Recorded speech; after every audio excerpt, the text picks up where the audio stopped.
mbokk internet 5 TV nuyu nañ leen di rafetlu saa su ne seen ànd ak seen tegloo ko 5 TV daleen jàmm ci li gën a fës ci xibaar yi ñu doore ko ak limu bésu tey bi di mbas mi di Covid 19 ci 1351 tests yi nga xam ne amal nañ ko 37 ñoo si ñëw positif soit un taux de positivité de 2,74%. am nañ tey ji 19 cas contacts 5 cas importés à l'aéroport Blaise Diagne et 13 cas issus de la transmission communautaire. tey ji jàppale na am nañ 100 patients yoo xamante wër nañ bañ leen saytoo rek gisatuñu jàngoro bi seeni yaram ay tey ji am nañ nag 6 cas yoo xamante ñu ngi salle de réanimation ñu gën ko xam ci Sowétas. tey ji bu ñu dajale yépp ñu ngi am 2169 ñoo xam ne rek ñu ngi ci lalu hôpital yi ñun ñaan yàlla rek ñi fa nekk yàlla fa gis seen booba ñu dellu seen kër ñi dem nag yàlla xare leen àjjana. ñu dooree xibaar yi nag ak la xew ca Ngaabu nag jamono ji nag jigéen ya fa nekk rek dañoo génn ci mbedd ma takk ay morso yu xonk cuur ngir rek ñaawlu ligne d'école bi nga xamante ne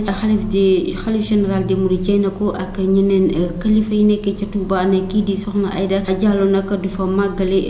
Touba bi ca Ngaabu loolee nag nekk loo xamante ne nag metti na jigéen ya fa nekkoon ndax soxna Aïda Diallo ginnaaw bi ñu yaakaaree Serigne Touba moom bokk na ci ñi nga xam ne rek dañ leen di jàppale di leen dimbale si seen wàllu nekkin wala sax si seen wàllu dund foofu la nekk loolee tax nag bu ñu sukkandikoo ci ki nga xam ne rek mooy Aïda Mboup moom mooy yor porte parole jigéen yooyu moom loolu dégg rek mooy Aïda ñëwal yow la ñu soxla yow yanu yaakaar fii ci Ngaabu. Aïda Mboup moo xam ne yooyu kàddu ginnaaw bi nga xamante ne rek dégg nañ ne ndogal boobee kii di soxna Aïda Diallo du fa passé lii di màggalu Touba. beneen xibaar nag bu soxal ba tey lii di màggalu Touba ginnaaw bi nga xamante ne rek président Macky Sall jël na ndogal rek daal di seeti ak ki nga xam ne rek mooy xalifa général des Mourides ci biir mbooloo bu bari boobee rek daal nañ ci repéré benn waay boo xam ne rek dafa yoroon arme automatique maanaam pistolet boo xamante ne rek mun na fa faat nit nag xam le ni ñu mel rek bu ñu ko teggee loxo dafa daal di xam ne rek ci garde corps kii di Abdou Karim foofu na la bokk bu ñu sukkandikoo ci le journal Le Source A moom mi nga xam ne moo xëyee joxe bi la information ci biir camouflage boobu nag ndaw si waa ji di wuyoo turu sant Ndiaye nag moom dafa tànte woon ngir mën a daw sax dugg ca résidence u Serigne Mountakha Mbacké waaye nag mujjanteel bi rek mujj nañ ko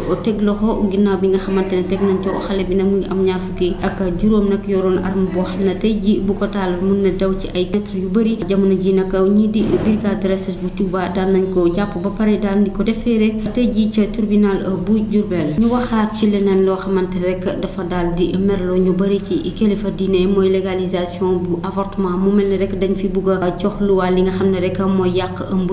médicalisé maanaam rek ñii di docteurs yi ak juristes yi daanaka sa ñoom ñooti àttu ci bile mbir loolee nag nekk loo xam ne rek métti na ki nga xamante rek mooy imam Kanté ñu gën ko xam imam bi nga xamante ne day nekk sax souvent ci TFM am ay digle yoo xam ne rek mu ngi koy wax askanu Sénégal li ni mel nag muy avortement boobu ñu nar a dëggal fii ci Sénégal mooy association des magistrats sénégalais jigéen ñi nga xamante ne ñoo nekk ci wàllum yoon nag ñoom ñoo dirigé boobee avortement imam Kanté nag nekk loo xamante ne li ni mel métti na ko ba mu dënk ay kàddum ñii di Dakar Actu déclaration boobee di xamal ñi di association boobee di wuyoo si juriste sénégalaise nee na loolee nañ ko arrêté te ni mu gën a gaawee ndax loolee sax l'islam moo ko njëkk a bañ rawatina sax ñeneen ñi dafa mel ni rek genre propagation te li ni mel buñ ko defee rek dañu gën a may doole ñi nga xam ne dañuy ëmb ba pare daal di ko dindi loolee nag l'islam daal di ko tere rawatina suñu aada ak cosaan kon nag nañu jàpp rek ne ñii di association boobee rek ngir yàlla nañu bàyyi li ni mel bañ ko dëggal ndax dañuy may doole jigéen yeeg jànk yi nga xam ne rek dañuy daal di ëmb ngir mun cee génn li ni mel nag tax mu metti ko moom imam Kanté ba tax rek muy ñaan ñi nga xamante rek ñooy communauté musulmane ak ñii di chrétien rawatina association de société civile ak ñi nga xamante rek yàlla may na leen doole ci wàllum xeex loolee ñu tere bile loi laata mu ñu ëpp loxo ndax buñ ko fi bàyyi rek yeneen i loi dinañ fi ñëw su boobaa rek suñu société bi naka noonu dinañu jural ay jafe-jafe rawatina ñun ñi nga xamante ne ñoo nekk ci wàllum diine bi di wax nag ci wàllum octobre rose xam ngeen ne tey ji mooy benn fan ci weeru octobre nekk weer boo xam ne rek dañ koy jagleel ci ñi nga xam ne rek dañoo am feebaru cancer bu ñu sukkandikoo sax ci docteur Abdou Aziz Kassé moom moo nekk maître conférencier assimilé ci l'institut de cancer bu nekkee ci université Cheikh Anta Diop de Dakar moom it moo nekkaat directeur bu centre international cancérologie de Dakar moomee sax moom mi ngi nekkaat membre des fondateurs de plusieurs bokk na ci ñi nga xam ne créé na ay membres fondateurs association yoo xamante rek ci société civile bi lañ nekk ngir rek jàppale nit ñi waaye tamit di xeex li nga xam ne mooy drogue ak leneen li ni mel loo xam ne day yàq askanu Sénégal moom docteur boobee di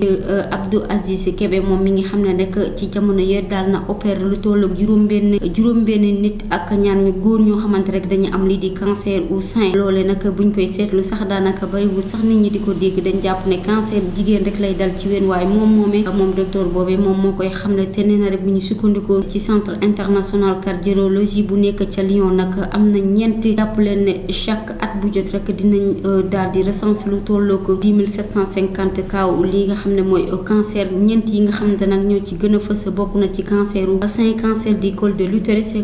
boo xamante ne jigéen ñi ñoo koy am, cancer de la prostate ak lii di cancer du foie bi nga xamante góor ñi nga xamante ne ñooy tux la plupart ñoom am feebar boobee. mu daal di ñu ko détaillé nee na bu fekkee cancer du sein la jàpp leen ne 30% ci risque lañ ci am ak 70% des facteurs de risque ñoom lañ gën a yoo xamante ne sax xamuñ leen. loole sax buñ koy seetloo 10% ci kaay nag mun na nekk sax loo xamante ne da nga ko daal di roté si sa yaay wala sax si sa papa, maanaam sa yaay amoon ko wala sa papa am ko wala nga doonee ko si sa maam yi. beneen bi ci des nag mu nekk cancer du sein, mu mel ni nag lu ko gën a indi ci jamono ji léegi mooy xale yi nga xamante ne dañuy teel a màgg balaa ñuy am sax fukki at. loole sax mun na tax ñu yéex a am li nga xam ne mooy ménopause tardive, waaye si loolee nag mun na nekk au delà de 50 ans. ba tey rek ci bile cancer nag jàpp leen ne xale yu koy am nag souvent xale yu ndaw nan te loolee sax mun na leen indi ay conséquences ci allaitement, mun na am duñu nampal wala sax mun na am duñu daal nekk loo xamante ne dinañ mun a toppatoo seeni doom yi. bu fekkente nag beneen bi la ñii di góor ñi mun na leen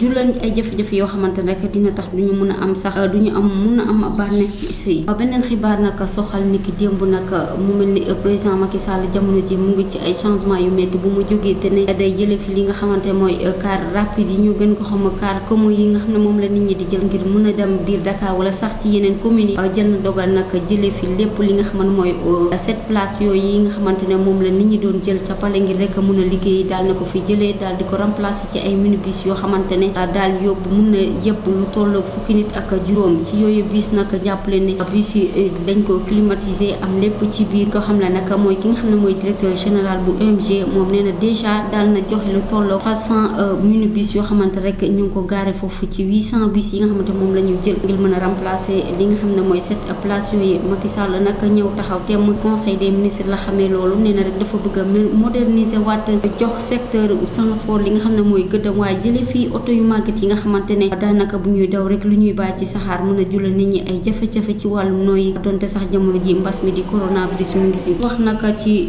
beneen xibaar moom tamit nekkaat ci conseil des ministres la président Macky Sall jëlee boobee dogal ngir rek daal di soqali li nga xam ne mooy secteur wàllum dëwlin fii ci Sénégal. gis na ne jamono ñu weesu amoon nañ ci ay jafe-jafe nag moom dafa jóg rek daal di waxtaanal ministre yi nga xam ne ñoo yor wàllum koom ak li nga xam ne mooy industrie ñu daal di def seen kentalaay kàttan daal di joxaat gëdd lii di activité huilerie, maanaam rek usine bi nga xamante mooy defar dëwlin fii ci Sénégal. yàlla def na ren ji nag lii di taw nag bari na fii te nawet bi nar naa baax nag gerte boobee la ñuy defaree dëwlin ñi président Macky Sall dafa taxaw teem rek waxtaan ak ñi yor wàllum koom ak lii di industrie ñu daal di ci investir ba dootuñu jëleetee dëwlin bu jóge ca bitim réew, maanaam lépp loo xam ne rek fii lañ koy liggéey moom la ñuy consommer. jamono ji nag mu ngi ñaax rek ñoo xamante ne rek ñu ngi ci di liggéey ñu gën cee góorgóorlu ñu investir si ngir Sénégal mucc ci yi nga xamante ne rek da leen di coûter cher ci wàllum importation. propos yooyu mu ngi koy jëlee nag ginnaaw bi nga xamante ne amal na ni ki démb ca conseil des ministres. bokk yi mu nekk xibaar yi gënoon fës nag ci subatel ji tey jii di